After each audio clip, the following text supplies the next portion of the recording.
example number 1. So everyone, kindly read the given situation.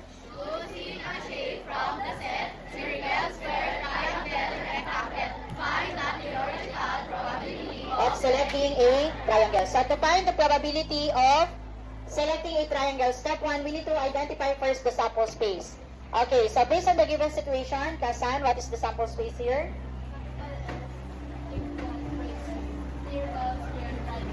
Okay, very good. So to represent sample space, we need to use capital letter S and then use braces or bracket.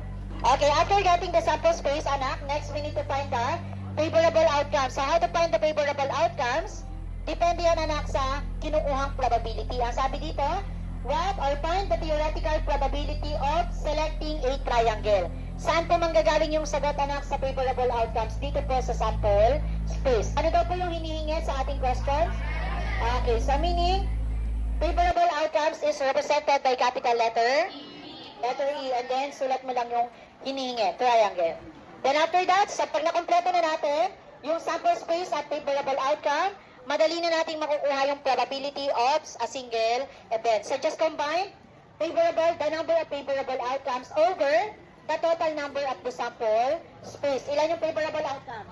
1 over? 4. Now, what is the equivalent of 1/4 in decimal? 0.1. Okay, very good. We have 0.25. And the equivalent in percent? Okay, 25%.